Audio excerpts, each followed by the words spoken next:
Hey guys, do you want to play my new video game? It's only $70. The only reason God doesn't erase you from the face of the earth is because you amused him somehow. What's up, space pirates? This is your Admiral, the charmingly churlish Dr. Disaster.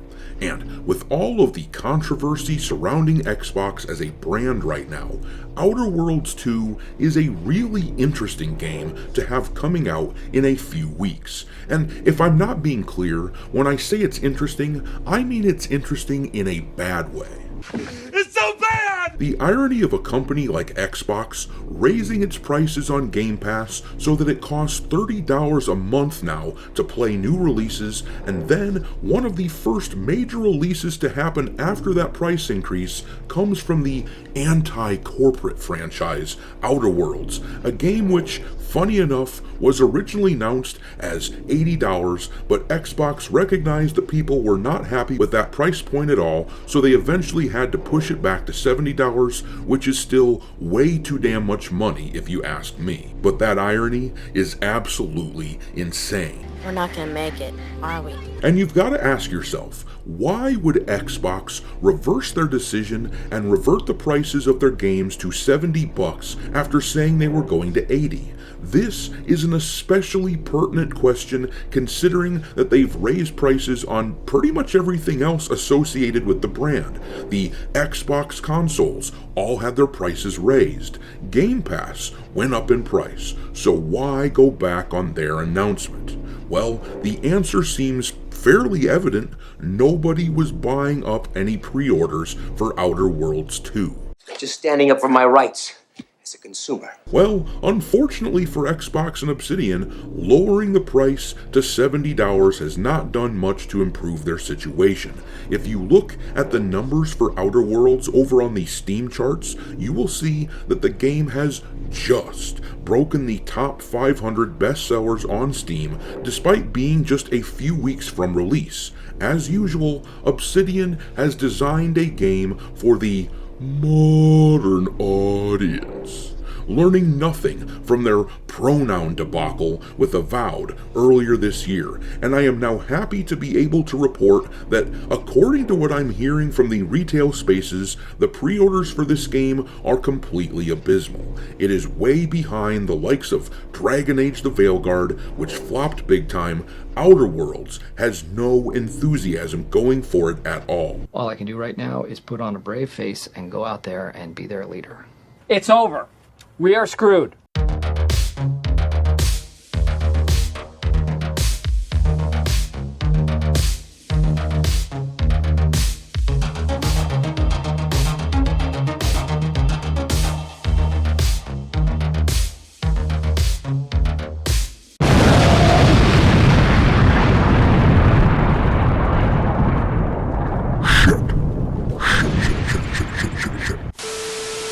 Alright, me hearties, make sure that you hit the like button on this video, share it with your friends, and subscribe to the channel if you haven't already.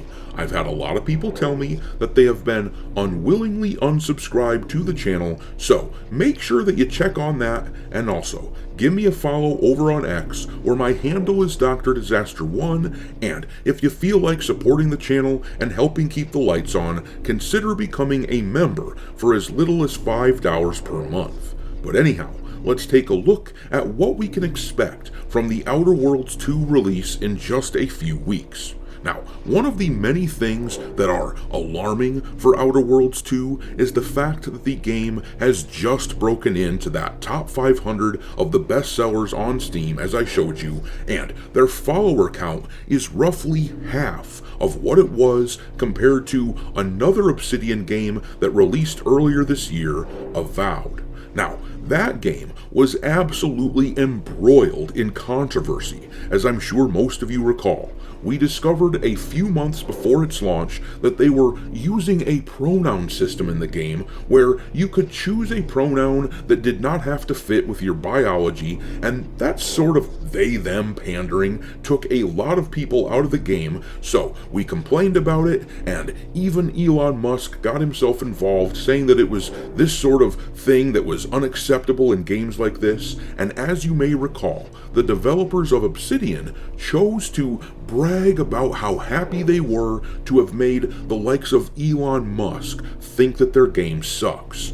Prior to this controversy, people were bragging about how Avowed was going to be the Elder Scrolls killer, which was always nonsense, of course, but still, that sort of thing was being bandied about. But afterward, after the controversy, a lot of people avoided the hell out of Avowed, and the game ended up flopping. And ever since that controversy, the employees at Obsidian have hardly posted a damn thing on social media.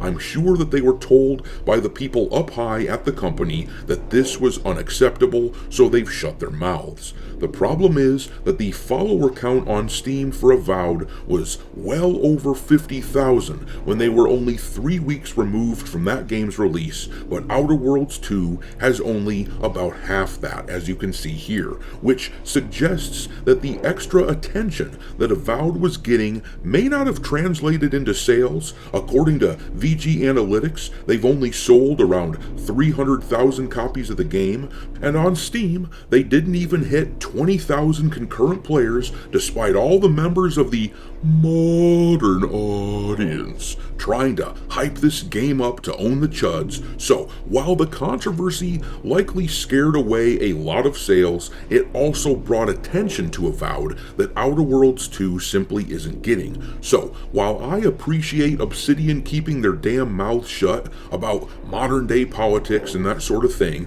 refraining from bragging about Charlie Kirk being killed like so many other studios, well, it isn't translating into new sales though. The problem is that for a lot of people, myself included, the bridges are already burned. Unless Obsidian very publicly cleans house of all the developers that were talking about how much they hated people like me, people who disagreed with their weird gender ideology in video games, unless they did that, then Obsidian is dead to me.